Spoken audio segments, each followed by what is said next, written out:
नमस्कार दोस्तों, कहानियों की श्रृंखला में आज सुनेंगे मालती जोशी जी की कहानी ऊसर में बीज। लेकिन उससे पहले मेरा आपसे विनम्र अनुरोध है कि अगर मेरे द्वारा सुनाई हुई कहानियाँ आपको अच्छी लगती हैं तो मेरे चैनल को सब्सक्राइब ज़रूर करें, लाइक करें और अपने दोस्तों और परिचितों में शेयर भी करें। बेल आइकन दबाना बिल्कुल भी ना भूलें। आज सुनिए ऊसर में बीज। गुड़िया, सुनील चाचा का फ़ोन था। एक बुरी खबर है गुड़िया, अपना निक्की नहीं रहा।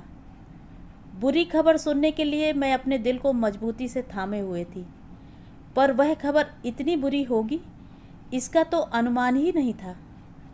नहीं रहा मतलब? मैंने पूछा और खुद ही सहम गई। क्या इन शब्दों का मतलब अब मुझे किसी से समझना पड़ेगा? 2 बच्चों की माँ हूँ मैं। क्या ज़िंदगी भर गुड़िया ही बनी रहूँगी? पर क्या करूँ? निक्की चाचा के साथ इन शब्दों की संगति बिठाना मेरे लिए कठिन हो रहा था। निक्की चाचा का गोरा चिट्टा हंसता मुस्कुराता चेहरा हमेशा के लिए आंखों से ओझल हो गया है। यह सोचना भी असंभव था, कल्पना से परे था। मुझे नॉर्मल होने में थोड़ा समय लगा। फिर मैंने पूछा, यह सब कब हुआ? कैसे हुआ चाचा? तारीख अभी ठीक से पता नहीं है, 9 या 10 के आसपास समझ लो। अब इन दोनों देशों में तारीखों का ऐसा घपला है कि ठीक से बता पाना मुश्किल है। बीमार थे? डिटेल्स तो अभी पता नहीं है, पर शायद हार्ट अटैक था, सीवियर हार्ट अटैक। पर ऐसी कोई केस हिस्ट्री नहीं थी ना? हो सकता है पहला ही अटैक जानलेवा साबित हुआ हो। पर एक बात अच्छी ये हुई कि उसने बेहोश होने से पहले एम्बुलेंस को फ़ोन कर दिया था, नहीं तो किसी को पता ही न चलता और लाश कमरे में पड़ी सड़ती रहती। लाश? 6 फीट लंबे चौड़े निक्की चाचा एकदम लाश में तब्दील हो गए। उफ। अब? मैंने पूछा। अब क्या? बॉडी मॉर्ग में पड़ी है। मैंने बॉडी शब्द को भरसक मन से निकालते हुए कहा, मेरा मतलब था अब आगे क्या विचार है? देखते हैं। सुशील से कहा तो है, कह रहा था कुछ इंतजाम करेगा। पीछे से चाची भुनभुना रही थी, हमने तो कितनी बार कहा था कि राहुल को साथ लेते जाओ, वहीं इसका भी कुछ ठिकाना कर देना, पर नहीं माने। आज लड़का साथ में होता तो आखिरी वक्त में पानी पिलाने वाला कोई तो होता। अब चुप भी करो, जब देखो एक ही बात को लेकर बैठ जाती हो। तुम्हारे उस नालायक बेटे को मेरे सिवा कोई नहीं झेल सकता, याद रखो। मैं डर गई कि अब अगर इन लोगों की जुगलबंदी शुरू हो गई तो मुझे तो ये लोग भूल ही जाएंगे। गनीमत थी कि चाचा को याद था कि फ़ोन के उस पार मैं हूँ। बोले, जो कुछ भी होगा तुम्हें खबर कर दूंगा गुड़िया। चाचा, आपको खबर किसने दी? उसके दोस्त ने, वहीं मॉन्ट्रियल में रहता है। उसे भी अस्पताल वालों ने खबर की थी। डिटेल्स मिलने पर वह फिर फ़ोन करेगा। मैंने सुशील को तो रात को ही फ़ोन कर दिया था, पर उतनी रात तुम्हें परेशान करना ठीक नहीं लगा, इसलिए आपने पूरे 14 घंटे बाद मुझे यह खबर दी है। क्या उससे मुझे परेशानी नहीं हुई होगी? पर यह बात मैंने कही नहीं, चुपचाप फ़ोन रख दिया। उसके बाद कितनी देर तक बैठी मन को सहलाती रही, चुपचाप आंसू बहाती रही। ये टूर पर नहीं होते तो मैं फ़ोन करके उन्हें घर बुला लेती, उनके कंधे पर सिर रखकर खूब रो लेती, निक्की चाचा की यादें ताज़ा करती, उनकी बातें करके मन को हल्का कर लेती। यूँ तो निक्की चाचा घर भर के ही लाडले थे, पर मुझे हमेशा लगता रहा कि मैं उनके ज़्यादा निकट हूँ। उनका यह नाम भी मेरा ही दिया हुआ था। बचपन में निखिल नहीं कह पाती थी तो निक्की कहती थी। परिवार की बड़ी बेटी थी तो फुफेरे चचेरे भाई बहनों ने भी बाद में यही नाम उठा लिया। वे सब के लिए निक्की चाचा या निक्की मामा हो गए। और तो और भाई भाभियों के लिए भी वे निक्की और निक्कू हो गए। करीब आधा पौन घंटा शांति से बैठने के बाद मैंने दिल्ली सुशील चाचा को फ़ोन लगाया। चाचा, अभी अभी झांसी से मुझे इस हादसे की खबर मिली है। आपके पास भी फ़ोन आया होगा ना? हाँ, कल रात को ही आ गया था। It was simply shocking. मैं तो अब तक यकीन नहीं कर पा रहा हूँ। अब आगे क्या इरादा है? इरादा क्या होगा? इतनी दूर कोई जाने से तो रहा, तो उन्हें यहाँ ही ले आएं। मैंने जानबूझकर बॉडी शब्द का प्रयोग नहीं किया, मुझसे किया ही नहीं गया। पर सुशील चाचा ने ऐसी कोई भावुकता नहीं बरती। छूटते ही बोले, पागल हुई हो? बॉडी यहाँ लाने का मतलब जानती हो? पूरे 2 लाख का खर्च है। इतना किसके पास है? फिर क्या? सिम्मी का देवर वहाँ कैलिफोर्निया में है। उतना पास तो नहीं है, पर हमारे मुकाबले पास ही कहा जाएगा। उससे कांटेक्ट कर रहा हूँ। सिम्मी कौन? तुम्हारी चाची की छोटी बहन, बैरल वाली। चाची की छोटी बहन का देवर, वह निक्की चाचा के अंतिम संस्कार का भार उठाएगा? मेरा मन तो इसके लिए बिल्कुल भी राजी नहीं हुआ। आखिर कहीं तो कुछ तालमेल हो। चाचू, इससे तो अच्छा था हम उन्हें यहीं ले आते, सब मिलकर खर्च शेयर कर लेते। कहा ना बेटा, it is a costly affair, और हम सब मिलकर भी कितना इकट्ठा कर लेंगे। मेरी हालत तो तुम जानती हो, और झांसी वाली भाभी का स्वभाव भी तुम्हें मालूम है। भैया कुछ दे भी देंगे तो भाभी मरने के बाद भी निक्की को कोसती रहेंगी। वैसे भी it is sheer waste of money. उसकी हंसती मुस्कुराती छवि हमारे मन में है, वह वैसी ही बनी रहे, यही अच्छा है। शेयर वेस्ट ऑफ मनी, ये शब्द चाक की तरह कलेजे को चीरते चले गए, और मैंने फ़ोन रख दिया। चाचा की मृत्यु से मन उतना नहीं कल्पा होगा जितना इन दोनों चाचाओं की बेरुखी से।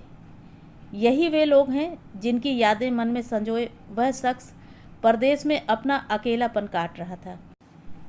इन्हीं के मोह की डोर में बंधा हुआ वह हर 2 साल बाद ढेर सारा किराया खर्च करके घर आता रहा। जब भी आता, चारों तरफ खुशियों की बरसात कर देता। ये खुशियाँ सौगातों के रूप में बरसतीं। बच्चा बूढ़ा कोई भी उपहारों की लिस्ट में नहीं छूटता था। नए जन्मे बच्चे से लेकर नई ब्याही दुल्हनियाँ तक सब उनकी याद में दर्ज थे। हम लोगों के घरों में जितना भी कीमती दुर्लभ सामान है, सब निक्की चाचा की बदौलत है। जब तक रहते एक उत्सव का माहौल बना रहता। 1-2 बार मैंने कहा था, चाचा इतने शाह खर्च मत बनो, अकेले हो, बुढ़ापे के लिए कुछ बचा कर रखो। वे कहते, गुड़िया मैं वेलफेयर स्टेट का बाशिंदा हूँ, मेरे बुढ़ापे की फ़िक्र मेरी गवर्नमेंट करेगी। मैं तो यहाँ भागकर इसलिए आता हूँ कि ये नए बच्चे मुझे याद रखें। भैया भाभी लोग तो मुझे भूलेंगे नहीं, जानता हूँ। उनका प्यार भी मुझ पर हमेशा बना रहेगा, इसका विश्वास है। पर इन नए लोगों में तोहफे की शक्ल में अपना प्यार बांटता हूँ। इसी बहाने ये लोग मुझे प्यार करेंगे, मुझे याद रखेंगे, मेरा इंतज़ार करेंगे। कभी कहते, बिटिया खाली हाथ आया मेहमान किसी को अच्छा नहीं लगता। दुनिया में एक ही ऐसा घर है जहाँ आदमी बेखटके से जब चाहे मुंह उठाए खाली हाथ जा सकता है, वह माँ का घर होता है। पिता का प्यार या स्वागत भी एकदम निरपेक्ष नहीं होता, उनके भी कुछ अरमान होते हैं। पर माँ के लिए तो बेटे का घर आना ही एक सौगात होता है। मैं कहती, दादी की बहुत याद आती है ना? हाँ, और तुम्हारी मम्मी भी बहुत याद आती हैं। जब माँ नहीं रही तो मैं बड़ी भाभी में ही उनकी झलक देख लिया करता था, और अब भाभी की झलक तुम में देखता हूँ। इसीलिए तो हर बार तुम्हारे पास 2-4 दिन के लिए ही सही ज़रूर आता हूँ। निक्की चाचा के भोपाल आगमन की खबर पाते ही मैं अपने घर को झाड़ पोंछ कर चमकाना शुरू कर देती थी। नए पर्दे, नई चादरें, नए कप प्लेट, नए पाँव पोस, नई बाल्टियाँ, यहाँ तक कि डस्टबिन भी नई ले आती। अपने फ्रिज को कोल्ड ड्रिंक से भर देती, नाश्ते के सामान का अंबार लगा देती। रोज़ के हिंदी अखबार के साथ एक आध अंग्रेजी अखबार मंगाना शुरू कर देती। बाहर आने जाने वाले कपड़ों को रोज़ के लिए निकाल लेती। मेरे पति मेरी यह उठापटक हड़बोंग शांत भाव से देखते रहते। कभी मुस्कुराकर कहते, क्यों इतना परेशान हो रही हो? जानती तो हो कि वे भोपाल तुम्हारे लिए नहीं आते, तुम्हारा घर तो सिर्फ वेटिंग रूम है।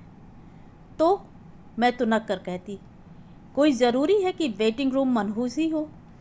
इसी बहाने घर की थोड़ी शक्ल सुधर जाती है, तो क्या हर्ज है? वैसे वे जो कहते थे ठीक ही कहते थे। मेरे अलावा भोपाल में चाचा के लिए एक और भी आकर्षण था। इनकी राय में तो वही खास आकर्षण था। उस आकर्षण का नाम था शेफाली, शेफाली दास गुप्ता। किसी ज़माने में वे चाचा के साथ पढ़ती थी, अब एक बड़े प्रशासनिक अधिकारी की पत्नी थी। चाचा की नज़रों में शेफाली वॉज परफेक्शन पर्सोनिफाइड। उनका सौंदर्य, उनका परिधान, उनका केश विन्यास, उनकी गृह सज्जा, उनका आभिजात्य, सब कुछ अल्टीमेट था। मैं सोचती, अच्छा हुआ चाचा ने शादी नहीं की, नहीं तो उनकी बीवी तो शेफाली आंटी की तारीफ सुन सुनकर ही जल भुन जाती। या क्या पता चाचा के शादी न करने का कारण शेफाली आंटी ही हों। जिस दिन चाचा भोपाल पहुँचते, उसी शाम शेफाली आंटी के बंगले पर हाजिरी देने जाते। बेमन से ही सही, हमें भी साथ जाना पड़ता। चाचा उन लोगों के लिए भी नायाब तोहफे लाते, जिनको वे अत्यंत कृपावंत होकर स्वीकार करते। Aunty how cute, how beautiful, simply marvellous कहकर उन तोहफों को नवाजती और चाचा का चेहरा खुशी से खिल उठता। चाचा की खातिर हमें दासगुप्ता लोगों को खाने पर बुलाना पड़ता। शर्मा शर्मी में वे भी हमें दावत दे डालती। दोनों ही अवसरों पर उनकी बेरुखी साफ झलकती, और यह स्वाभाविक भी था। हमारे सामाजिक, आर्थिक और प्रशासनिक स्तर में भी जमीन आसमान का अंतर था। वे लोग केवल चाचा के खातिर हमें झेल लेते थे। बाद में एक ही शहर में रहते हुए भी हम अजनबी हो जाते थे। शोक का पहला आवेग उतरते ही मुझे शेफाली आंटी की याद आई। यह खबर तो उन्हें देनी ही थी। रात के कोई 8 बजे होंगे जब मैंने उन्हें फ़ोन लगाया। हमेशा की तरह उनके सेवक ने ही फ़ोन उठाया। बात बहुत ज़रूरी है, यह बताने के बाद ही वह मैडम को फ़ोन पर बुलाने को राज़ी हुआ। कुछ ही क्षणों में फ़ोन पर उनका लहराता स्वर आया। हेलो आंटी, मैं सविता बोल रही हूँ। सविता? उनका प्रश्नार्थक स्वर हवा में टंग गया। सविता मतलब निक्की चाचा की भतीजी। निक्की चाचा? निक्की चाचा मतलब मिस्टर निखिल रायज़ादा, कनाडा वाले। ओह, तुम्हारा नाम तो कुछ और हुआ करता था। जी, वो घर में मुझे गुड़िया कहते हैं ना। ओके, अच्छा बोलो, कैसे फ़ोन किया? निखिल आए हुए हैं क्या? दरअसल आंटी, मैं कुछ कहने ही जा रही थी कि कहकहों का एक सैलाब कानों से टकराया। आंटी, घर में गेस्ट हैं? हाँ, पार्टी चल रही थी। कोई ख़ास बात? ख़ास बात क्या होगी? यू नो माई हस्बैंड, उन्हें तो बस बहाना चाहिए। ही is so fond of celebrations. Sorry aunty, आपको डिस्टर्ब किया, मैं बाद में बात कर लूँगी, कहकर मैंने फ़ोन रख दिया। दरअसल मैं इतनी बड़ी खबर उस समय देना नहीं चाहती थी। उस माहौल में या तो वह गुम ही हो जाती या उसकी संजीदगी ही खत्म हो जाती। मैंने दूसरे दिन सुबह 9 बजे फ़ोन किया। पता चला साहब मेम साहब दोनों सो रहे हैं। पार्टी शायद रात को देर तक चलती रही होगी। दोपहर को मेरी हिम्मत नहीं हुई, पर आज मैंने रात का इंतज़ार नहीं किया, शाम को ही फ़ोन कर लिया। सविता नाम सुनकर फिर वो असमंजस में पड़ गई, पर आज याद दिलाना नहीं पड़ा, खुद ही याद आ गया। हाँ बोलो सविता। आंटी, आप बिज़ी तो नहीं हैं? बिज़ी क्या, बस क्लब जाने के लिए तैयार खड़ी हूँ। साहब बहादुर तो गाड़ी में जाकर बैठ ही गए हैं, मैं फ़ोन के लिए रुक गई हूँ। क्षण भर को मैं पशोपेश में पड़ गई, पर फिर सोचा कि बार बार फ़ोन कौन करेगा। जो कुछ कहना है अभी ही कहना है। इसीलिए एक सांस में कह गई, आंटी एक खबर देनी थी।